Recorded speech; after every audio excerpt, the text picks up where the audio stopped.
Kürək aknesinin gigiyena ilə əlaqəsi yoxdur. Kürəkdə olan aknelər, yəni sərgilər, eyni üzdəki kimi dəri yağlılığı nəticəsində yaranır, məsamələr dolur, komedonlar yaranır və bu isə ağrılı iri stanaqlara çevrilir.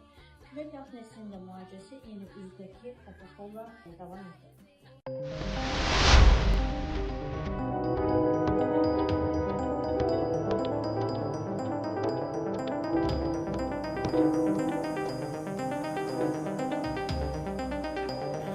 Thank you.